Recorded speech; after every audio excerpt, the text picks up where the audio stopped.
el libro Setentistas de La Plata, la Casa Rosada, y le agradecemos a Cristian Poyanowski Bazán por haber venido.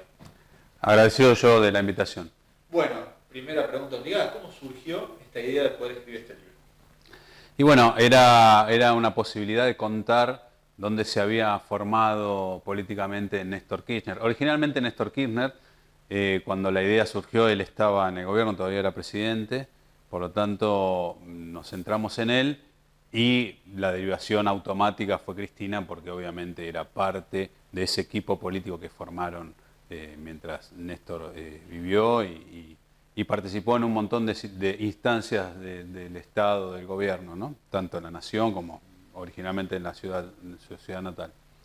Entonces nos parecía una buena oportunidad, sobre todo porque se estaba debatiendo también una especie, ¿te acordás de Se viene el surdaje, el montonerismo que volvía a ser como una especie de cultura impuesta, el peronismo de izquierda, si es que existe tal cosa, que es un debate, pero digamos eran todos temas que estaban volviendo a ponerse en discusión, la mayoría, creo yo, con una intención de sesgar, de estigmatizar, ¿no? Políticamente a los protagonistas, a los que se les achacaba estas características supuestas, ¿no? Entonces nos parecía que era interesante poder contar una biografía política de Néstor en su juventud, cuando empieza a militar y empieza a absorber todos estos recursos discursivos y activos de la política. Y ahí nos vamos a la ciudad de La Plata.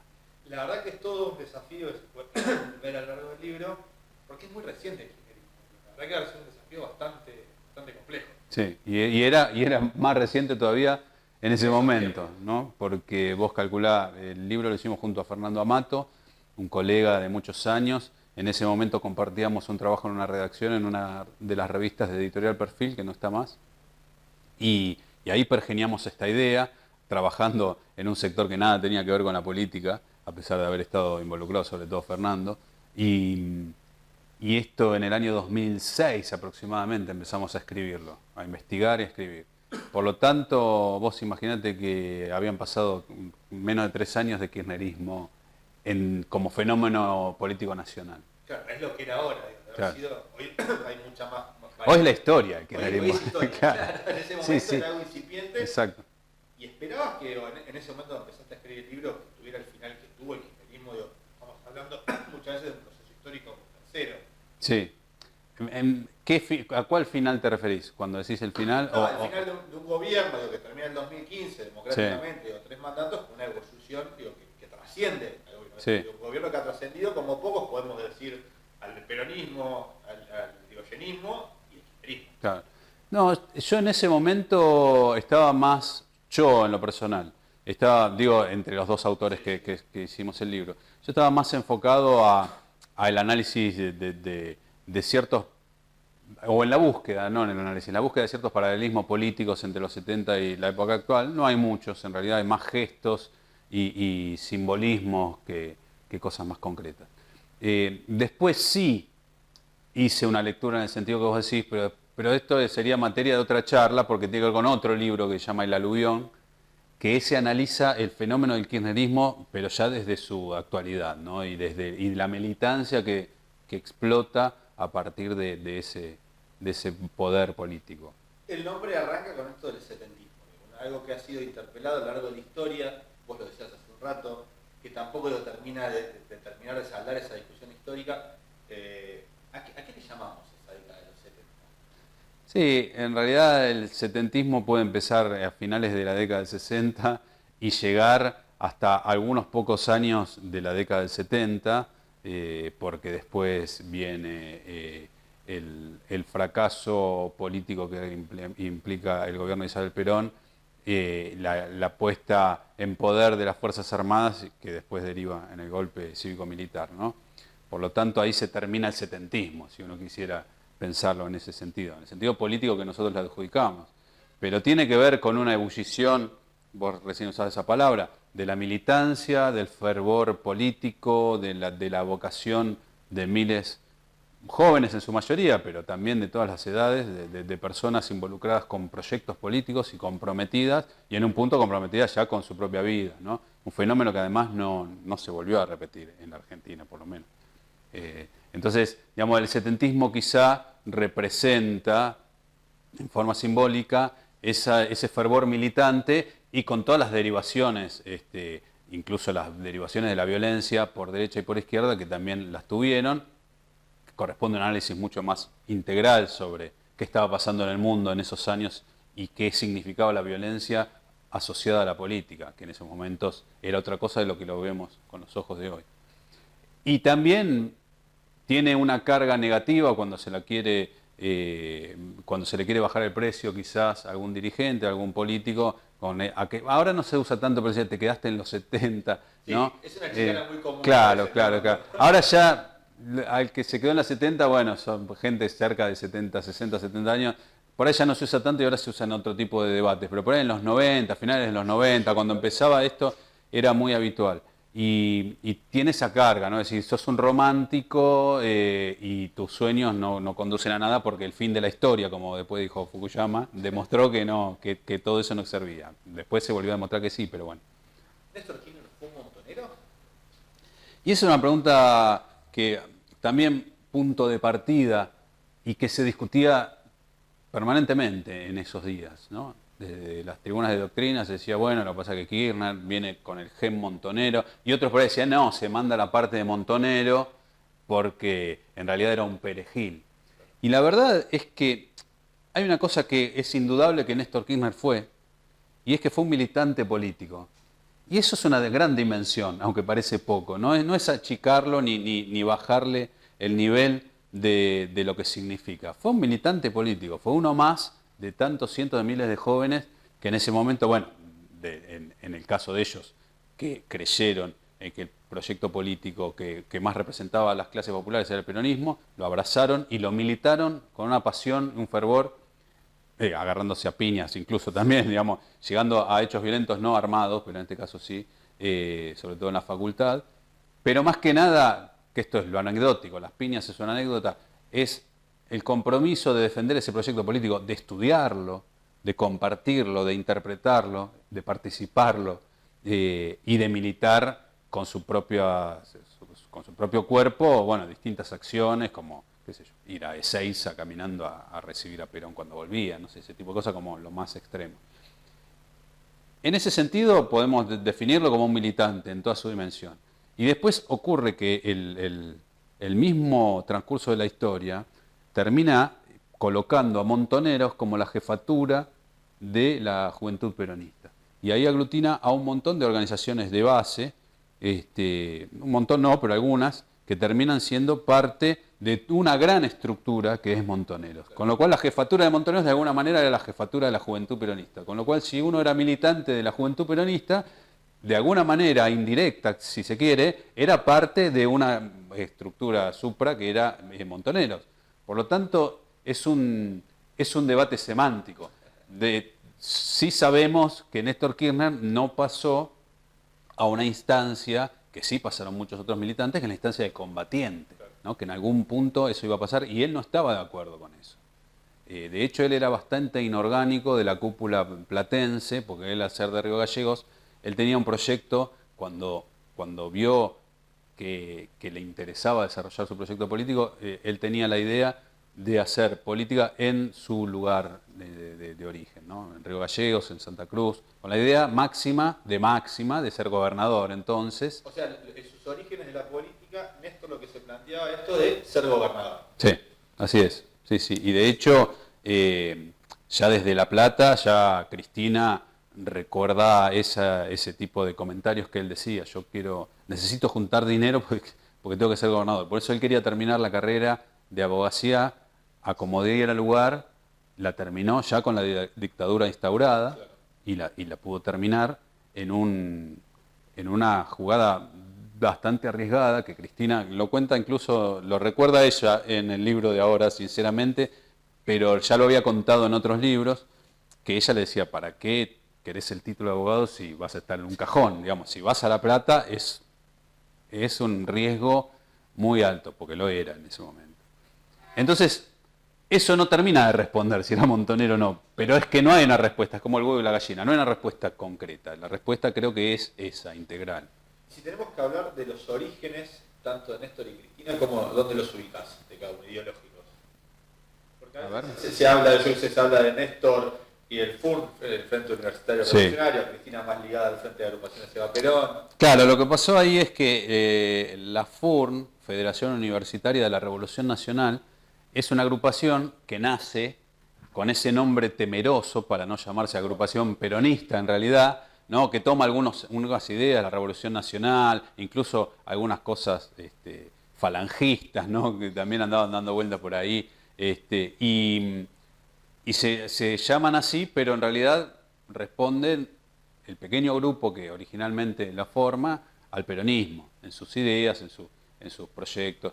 Entonces, ahí se empiezan a identificar como peronistas, les cuesta mucho porque en la Universidad de La Plata, en cualquier universidad en esos años, y en La Plata en particular, era muy reacio el público, digamos, hacia el peronismo. Y ellos, bueno, lograron abrirse un lugar. Cuando Néstor llega a la universidad, la FURN ya existía por lo menos 3 años antes que se había fundado, creo yo, si mal no recuerdo.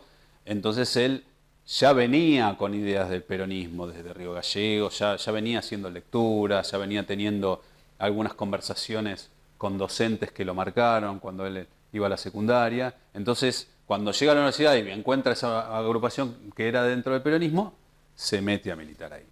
Lo que pasa con Cristina es que Cristina llega más tarde a la universidad, o sea, porque es más joven, e incluso ella hace una carrera, primero un año de psicología y después se cambia y pasa a derecho. Y cuando ella llega, se había producido en la juventud peronista una escisión. En realidad no es dentro de la juventud peronista. La juventud peronista, en definitiva, viene a operar como una especie de jefatura de la FURN en algún momento, porque la FURN se referencia en la JP. Pero lo que ocurre es una decisión en la misma FURN, donde un grupo forma el Frente de Agrupaciones Eva Perón, que ya responde tácticamente a la FARC, ¿no? Que la FARC es una organización armada que desde la izquierda llega al peronismo y se asume peronista, pero viene desde la izquierda, desde el marxismo, desde otro lugar. Montoneros no. Hay un montón de libros, sugiero El mito de sus 12 fundadores, de Pablo Lanuse, excelente, que explica muy bien cómo se gesta Montoneros. Viene de distintas vertientes, pero en su mayoría es del peronismo, el nacionalismo popular. Ahí es que cuando Cristina empieza a militar se acerca más a FAEP, porque Cristina tenía otras lecturas, era más pero se reivindicaba peronista, pero tenía por ahí otro tipo de visión. Igual la militancia de Cristina no fue en esos años como la de Néstor. La de Néstor fue mucho más activa y Cristina tenía militancia en los grandes acontecimientos, pero también era una muy buena alumna, como la define su amiga Ofelia Cédola, que fue la subsecretaria de la Legal y Técnica de Néstor. Era una traga, una chica que estudiaba mucho todo el tiempo, y de hecho así se conocen, ¿no? Se conocen cuando ella estaba estudiando, y él la encuentra en la casa de unos amigos y ella estaba estudiando. ¿Cómo se empieza a dar ese proceso de La Plata, primer gran salto, ¿no? a Santa Cruz, a Río Gallegos, en este binomio? ¿Vos crees que eso siempre fueron tanto Néstor y Cristina un dúo? Sí, yo estoy convencido y creo que está a la vista que cuando ellos ya se afincan en Río Gallegos, abren un estudio de abogados y empiezan, bueno, a hacer una carrera en la política, en la micropolítica primero, relacionándose con sindicatos, siendo representantes de algunos, también de algún sindicato. Y ahí, cuando Néstor decide hacer la carrera para intendente, es en la vuelta de la democracia, le sale mal, no lo puede hacer y queda fuera. Después en el 87 se vuelve a presentar y ahí gana. Y hay un video que yo creo que es bastante anterior a ese momento, tal vez creo que ya es en democracia, pero muy reciente, tal vez hayas visto porque circuló mucho en un momento, que es un acto en un local. Una unidad básica chiquitita. Sí, y Cristina lo presenta. Sí. Y ahí te das cuenta de esa relación. Ella, dice el compañero, o sea, estaba muy claro desde el principio que iba a ser un binomio de la política. Que la verdad, sorprende cómo a lo largo de los años se mantuvo, y en el poder, porque a veces las relaciones de poder conflictúan, esas alianzas que tienen que ser muy sólidas.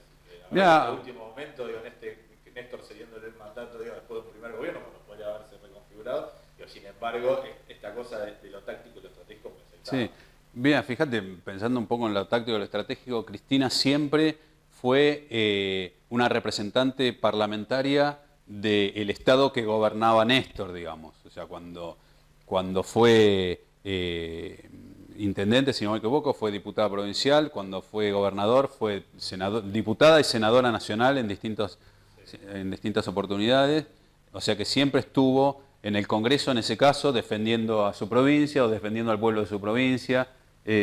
Por lo tanto, eso también tiene que ver con una táctica y una estrategia importante, porque eso no es solamente, bueno, andá de diputada, tenés un cargo, no, es construir una política en todos los espacios. Porque uno se pone a pensar, Santa Cruz, el sur, digo, una provincia chica en términos de peso político, y fueron construyendo hasta hacer gobierno en el 2003, de una forma impensada. Y Cristina era una legisladora muy activa, y es cierto lo que ella dice, ella lo recuerda, y es verdad, que en mediados de los 90 y hasta que Néstor fue presidente, era muy invitada a canales de televisión, a programas, porque tenía un discurso muy interesante, discutía las políticas del menemismo, aunque algunos maliciosamente digan que no, eso no es cierto, incluso hay registros periodísticos de eso. Y entonces fue una diputada que tuvo mucha participación, se la conocía porque defendía las causas que consideraba, las peleaba adentro del Congreso, afuera. Entonces también su actividad política, se nota, tenía que ver con un proyecto. ¿Qué hay y qué dejó de haber tanto de Néstor y Cristina, de esos pibes de La Plata, al 2003 a la hora de asumir el gobierno? Para vos. Mirá, hay una cosa que los engloba a todos los setentistas, llamémosle, que es la pertenencia, ¿no? Vos fíjate que Néstor cuando asume dice, yo vengo de una generación diezmada, y no me acuerdo, algo de ausencias y dolores. Se abrazó con las madres y dijo, somos los hijos de las madres. Fue a la ESMA, justamente a reconocer hacer este reconocimiento. En el 2003, cuando hay un acto, por primera vez un acto encabezado por Néstor Kirchner, convocando a la militancia que ya existía, Néstor sale no al balcón, porque el balcón nunca lo usó, y Cristina tampoco, cosa que yo lo lamento, pero bueno. Salió al palco que se había armado ahí, dijo, volvimos, ¿no? Hay una cosa de pertenencia simbólica, yo creo que eso está por encima de todo, ¿no? Eso es lo más fuerte. Después, el tema de relacionarse con algunos viejos militantes de aquel momento para armar un tejido no de ministros ni de secretarios de gobierno, sino de terceras líneas, incluso cuartas, pero dándole cierto manejo de algunas cosas muy, muy importantes, ¿no?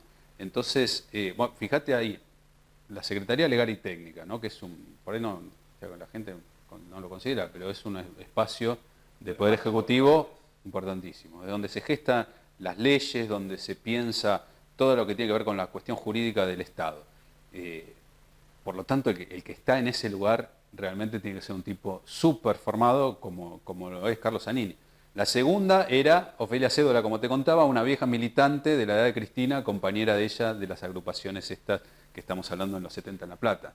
O sea, siempre en algún espacio muy importante fueron tratando de tener algunos de estos viejos militantes. Bueno, Carlos Kunkel, que fue un diputado destacado durante mucho tiempo, era jefe máximo, era uno de los grandes jefes de la JP, fue diputado en el 73, es uno de los diputados que renuncian cuando le hacen un planteo a Perón. El Cancagullo también, sí, el Cancagullo también tenía un nivel dirigencial en aquel entonces altísimo, estaba en otra, ¿no? Ni siquiera lo llegaron a ver, le preguntábamos a Canca, ¿vos lo conocías a Néstor? No, porque Néstor era un militante por ahí de base, con todo respeto, y yo venía militando hacía 15 años y era jefe de la Regional 8, creo, y bueno, entonces obviamente ahí no había una relación. Pero sí después, esa pertenencia se arma ahí como esa especie de tejido, un poco basado en eso. Después otros gestos, y después algunas también algunos intentos de aplicar las políticas que se discutían en esos años, que eso también es importante, porque eso también trae a la actualidad. Ahora, si uno espera, qué sé yo, que ver un militante, que por ahí, un político actual que basado en sus años jóvenes, no sé, venga a tirar una piedra, no sabría porque como no tuve una experiencia de gobierno tampoco. A mí me parece que lo simbólico y la cuestión de la pertenencia es muy fuerte.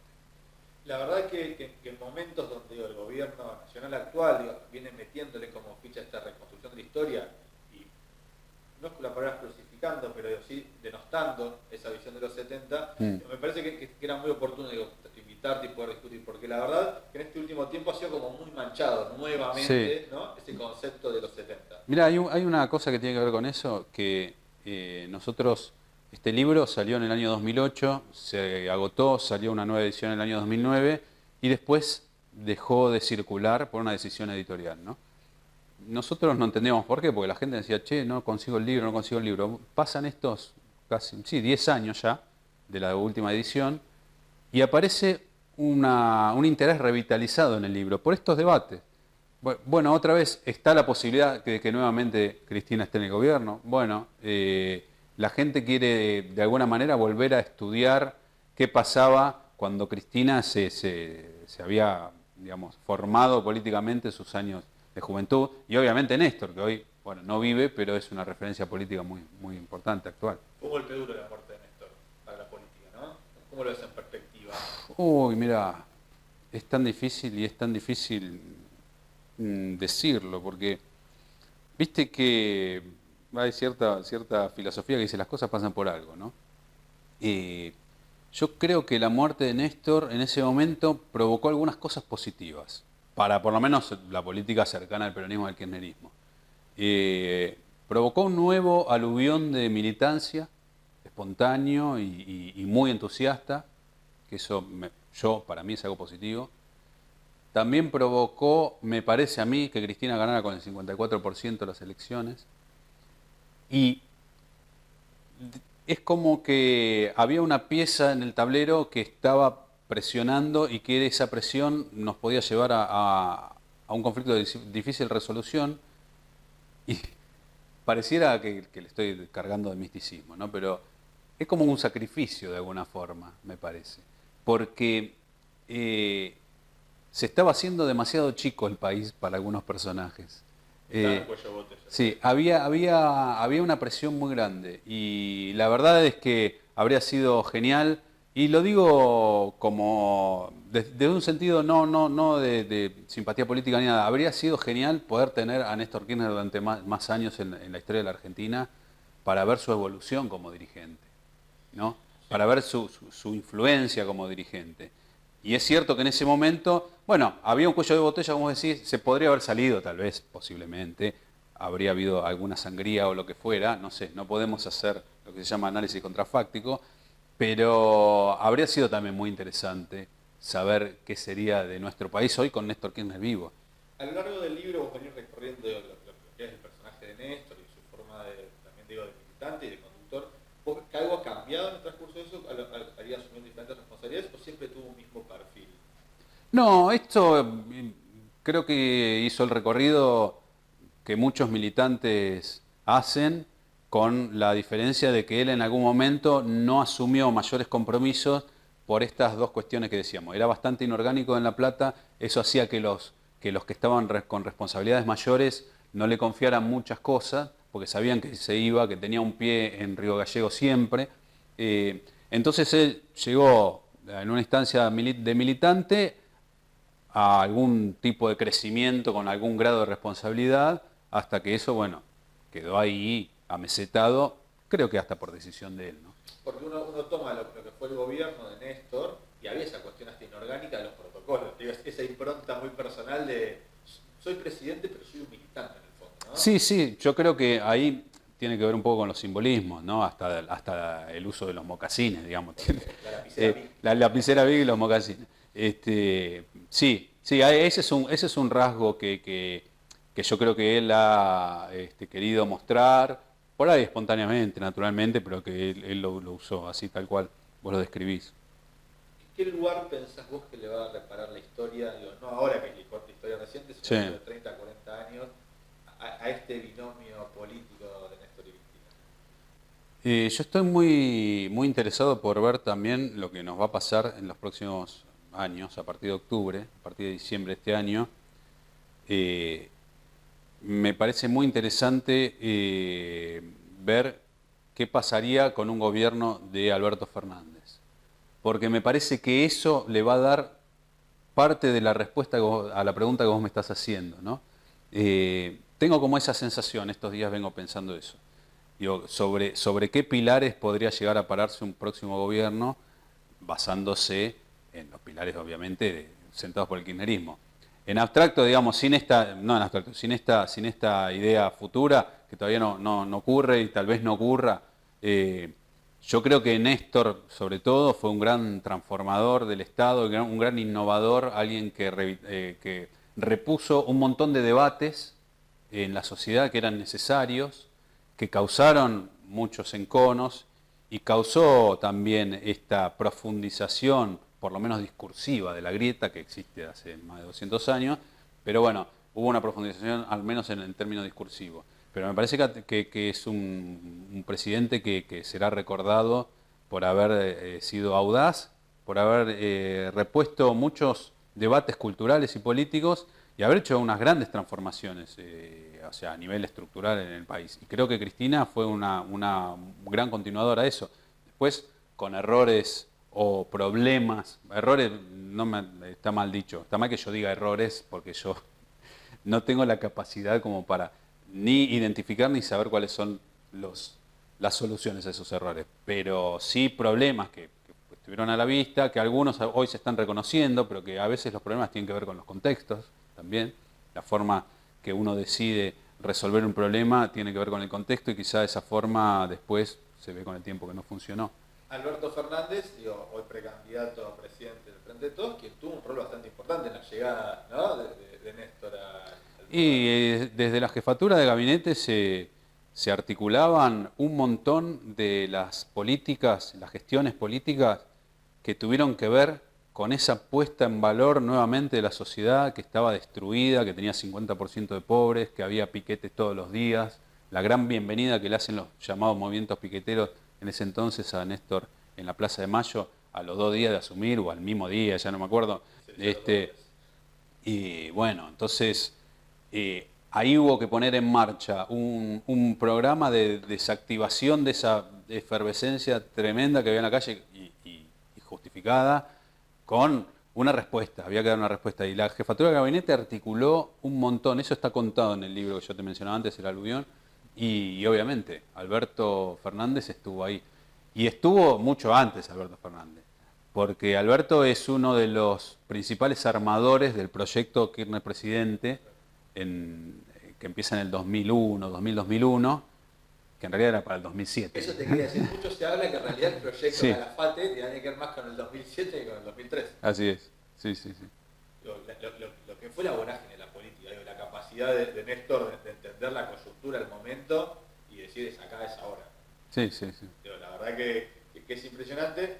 Y me parece que la discusión que se ha dado el peronismo post muerte de Néstor, la importancia o no, la candidatura de Alberto Fernández, y el sentar sobre las bases, hoy la continuidad de eso, lo vuelvo a poner en el centro indiscutiblemente, más allá del kirchnerismo, porque aparte... Sí, a mí me parece, ¿sabes qué? Más que la continuidad, a mí lo que me parece es que si Alberto Fernández gana las elecciones, yo creo que va a ser un gobierno muy personal, digamos, o sea, va a ser algo muy distinto a lo que hubo.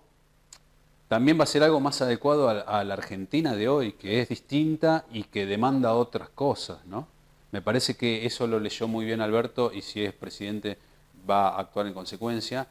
Pero a mí me parece que a pesar de que él tenga un sesgo propio, además pensar que si es gobierno de una alianza muy amplia, mucho más amplia que entonces, claro.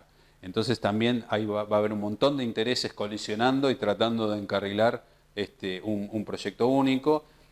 Pero a mí lo que me parece es que si ese proyecto es exitoso, si el país sale adelante, si empieza a haber más trabajo y demás, ahí sí se va a poder comparar y reanalizar ya a la distancia lo que significaron los gobiernos del kirchnerismo.